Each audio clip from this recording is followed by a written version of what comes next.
నమస్తే. Welcome to ANN. నేను మీ లక్ష్మీనాగ్ నరహరిశెట్టి. రేవంత్ రెడ్డి ఈ మాట తెలంగాణ రాష్ట్ర ప్రజలు వింటే ఒక వైబ్ క్రియేట్ అవుతుంది. ఎందుకంటే సీఎం రేవంత్ రెడ్డి అని ఇప్పుడు అంటున్నారంటే గతంలో రేవంత్ రెడ్డి ఎంత కాంగ్రెస్ పార్టీలో కష్టపడి ఆ కాంగ్రెస్ పార్టీని మెట్టు ఎక్కించి ఈ రోజున తీసుకొచ్చి అధికారంలో కూర్చోబెట్టారు అనేది తెలంగాణ రాష్ట్ర ప్రజలందరికీ తెలుసు. అంత హేమాహేమీలు ఎవరి వల్ల కూడా కాలేదు. మరి కేసీఆర్ లాంటి ఒక గట్టి ఆహ్, అనేకమైన చతురత కలిగిన వ్యక్తిని ఢీకొట్టి ఆయన్ని ఢీకొట్టిన తర్వాత నిలబడి ప్రజాక్షేత్రంలో నిలబడి కాంగ్రెస్ పార్టీని తీసుకొచ్చి అధికారంలో కూర్చోపెట్టారు అంటే అది ఒక్క రేవంత్ రెడ్డి వల్ల మాత్రమే సాధ్యమైంది. మరే కాంగ్రెస్ నేత వలన అప్పట్లో కాలేదు అంటే అది 100% అతిశయోక్తి కాదు.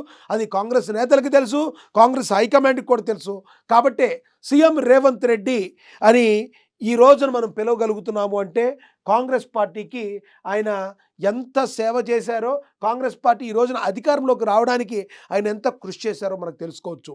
జరిగింది ఒక మిరాకిల్ జరిగింది. తెలంగాణ రాష్ట్ర ప్రజలు జై రేవంత్ అన్న అన్నారు. జై రేవంత్ అన్న మీ వెంటే మేము ఉంటాము, 100% బడుగు బలహీన వర్గాలను ముఖ్యమంత్రిగా చేస్తానని చెప్పిన సీఎం కేసీఆర్ ఈ రోజున మాట తప్పిండు, మడం తిప్పిండు.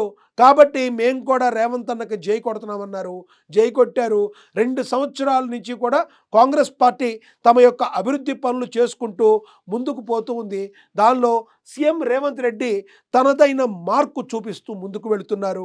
దానిలో హైడ్రా విషయాలు కావచ్చు, రైతులకు వాళ్ళు ఇచ్చిన ఏవైతే ప్రామిసెస్ ఉన్నాయో ఆ ప్రామిసెస్ని నెరవేర్చడంలో కావచ్చు, అదేవిధంగా విపత్తులు ఏదన్నా వస్తే రియాక్ట్ అవుతున్న తీరు కావచ్చు, నిరుద్యోగుల విషయంలో ఉద్యోగాల కల్పన కావచ్చు, ఏ విషయంలోనైనా కూడా రేవంత్ రెడ్డి తనదైన స్టైల్లో తన మార్కుతో తాను దూసుకుపోతూ ఉన్నారు. ఇక సీఎం రేవంత్ రెడ్డి జనంలోకి విపరీతంగా వెళ్తున్నారు. జనంలోనికి సీఎం రేవంత్ అని చెప్పి మనకి తెలుస్తుంది. ఇక 2 ఏళ్ల విజయాలు, 3 ఏళ్ల ప్రణాళికలు, నేటి నుండి పట్టణ బాట, అటు ప్రగతి మంత్రం, ఇటు పంచాయతీ గెలుపు తంత్రం, ఒక్క పర్యటనతో 3 లక్ష్యాలు నెరవేర్చబోతున్నారు సీఎం రేవంత్ రెడ్డి. మనకి తెలుసు బైపోల్స్ కూడా వచ్చాయి. మరి కాంగ్రెస్ పార్టీ ఎంత ఘన విజయం సాధించినప్పటికీ జిహెచ్ఎంసీ పరిధిలో మాత్రం తన సత్తా చాటలేదనే చెప్పాలి. అక్కడ బీఆర్ఎస్ పార్టీ చాలా గట్టిగా ఉంది. బీఆర్ఎస్ పార్టీ మరి స్థానికంగా ఆంధ్ర సెటిలర్స్ ఓట్లను కూడా తన వైపు లాక్కోగలిగినంత కెపాసిటీలో బీఆర్ఎస్ పార్టీ ఉంది. అలాంటి బీఆర్ఎస్ పార్టీ బైపోల్లో మాత్రం జూబ్లీ హిల్స్లో విజయ డంకా మోగించి బీసీలకి సంబంధించి బీసీకి సీట్ ఇచ్చి మరి నవీన్ యాదవ్ గెలుపు ద్వారా మరి మరొకసారి రేవంత్ రెడ్డి తానేంటి అనేది తాను నిర్ణయించుకున్నారు. ఈ బీసీలకు సంబంధించి కావచ్చు, అదేవిధంగా ఎస్సీ వర్గీకరణ విషయంలో కూడా ఆమోదం తెలపడం విషయంలో కూడా కావచ్చు, ఒక సామాజిక వర్గం మొత్తాన్ని కూడా ఓన్ చేసుకోవడంలో ముందు చూపుతో ప్రతిపక్ష రాజకీయ పార్టీలైన బీఆర్ఎస్ బీజేపీలకి చెక్ పెడుతూ వాళ్ళ ఎత్తులకు పై ఎత్తులు వేస్తూ రాజకీయం అంటే ఇదిరా, నేను కూడా చేసి చూపిస్తా రాజకీయం అని చెప్పి వయసులో కేసీఆర్ కంటే చాలా చిన్నోడైన రేవంత్ రెడ్డి, దాదాపు తన కొడుకు ఏజ్ మాత్రమే ఉండే రేవంత్ రెడ్డి ఈ రోజున కేసీఆర్కి అందనంత స్థితిలో వెళ్ళి కూర్చున్నాడు అంటే కేవలం రేవంత్ యొక్క నిజంగా ఉండే నిజాయితత్వం, నిఖార్సైన తత్వం ప్రజలు ఒప్పుకుంటున్నారు ఆయన్ని అని చెప్పి మనం బలంగా చెప్పొచ్చు. ఇక కొన్ని ప్రభుత్వానికి కేసీఆర్కు ఉన్న వ్యతిరేకతలు కూడా రేవంత్ రెడ్డికి కలిసి వచ్చాయి. రేవంత్ రెడ్డికి గురించి ఇంత బాగా చెప్పడం ఎందుకంటే కాంగ్రెస్లో ఎంతోమంది సీనియర్ నేతలు ఉన్నారు.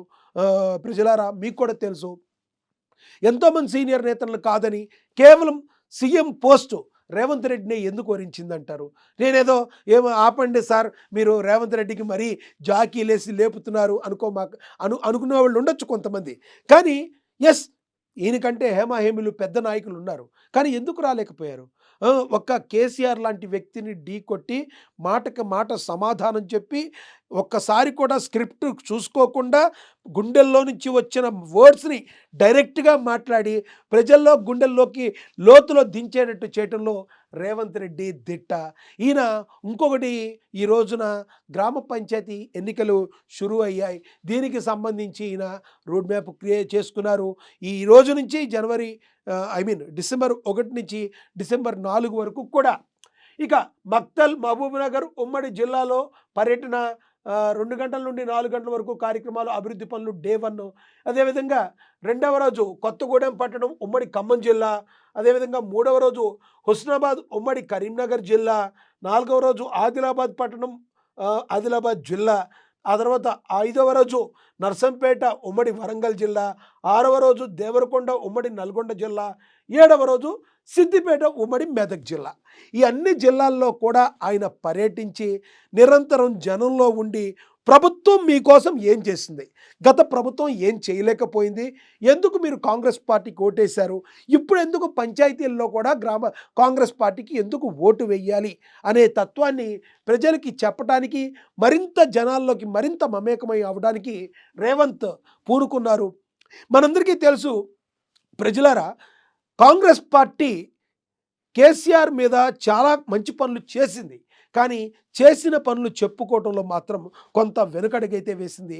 కాబట్టే ఈ రోజున కొంతకాలం బీఆర్ఎస్ పార్టీ చేస్తున్న విమర్శలకు ధీటుగా కొంతకాలం కొంతమంది లోకల్ కార్యకర్తలు కావచ్చు, కొంతమంది నాయకులు కావచ్చు, వాళ్ళు గట్టిగా సమాధానం చెప్పలేకపోయారు. కానీ ఒక్కసారి రేవంత్ రెడ్డి గారు అందరికీ క్లాస్ పీకి మీరు ఏవైతే చెప్పారో, ఏవైతే చేశారో అవి జనాల్లోకి తీసుకెళ్ళినప్పుడే కదా మన యొక్క పార్టీ ఏం చేసిందని తెలిసేదని చెప్పాక కాంగ్రెస్ పార్టీ ఆ దిశగా అడుగులు వేసి ఆ రకంగా తాము ప్రజలకు ఏం చేశామన్న దాన్ని చెప్పడం ద్వారా, తద్వారా ఇలాంటి విజయాలు, జూబ్లీహిల్స్ విజయాలు కావచ్చు, లేదంటే రానున్న రోజుల్లో పంచాయతీ ఎలక్షన్లో కూడా 100% కాంగ్రెస్ పార్టీకే మెజారిటీగా ఎక్కువ అవకాశాలు ఉండేటట్టుగా మరి ముందుకు వెళుతున్నారంటే అది సీఎం రేవంత్ రెడ్డి యొక్క పరిపాలన పరిపక్వత, అదేవిధంగా ఆయన యొక్క రాజకీయ చతురతకి ఒక నిదర్శనంగా చెప్పుకోవచ్చు. నిరంతరం జనంలో ఉండటమంటే మాటలు కాదు. ఎందుకంటే సీఎం రేవంత్ రెడ్డికి జనంతో ఉండి వెళ్ళి పార్టీని గెలిపించుకోవాల్సిన దాంతోపాటు ఆ ప్రజలు ఇచ్చిన పోస్ట్ ఏదైతే సీఎం పోస్ట్ ఉందో మరి ప్రజా ఉపయోగకరమైన పనులు చేయడానికి ఆయన షెడ్యూల్ మొత్తం టోటల్ బిజీ ఉంటుంది. ఖాళీ ఉండే అవకాశమే లేదు. ఎందుకంటే మన ఇంట్లో మిత్రమా, ఒక కుటుంబంలోని ఒక తండ్రి పాత్ర పోషించాలనో తల్లి పాత్ర పోషించాలంటే మనం చాలా కష్టపడతాం. పొద్దున్నుంచి సాయంత్రం వరకు ఇంటికి చేరలేని పరిస్థితుల్లో ఈరోజు ఉన్నాం. కానీ అలా కాకుండా మరి దేశం మొత్తానికి, రాష్ట్రం మొత్తానికి కూడా ఒక తండ్రి లాంటి పోస్టుని గన మరి ఉన్న సీఎం రేవంత్ రెడ్డి ఇంకెంత బిజీగా ఉంటారు. ఇలాంటి బిజీ టైంలో కూడా జనాలకు దగ్గరగా ఉండడానికి వారం రోజుల పాటు జిల్లాలన్నిటినీ కూడా చుట్టేయడానికి జనంలోకి సీఎం రేవంత్ రెడ్డి ఉన్నారు.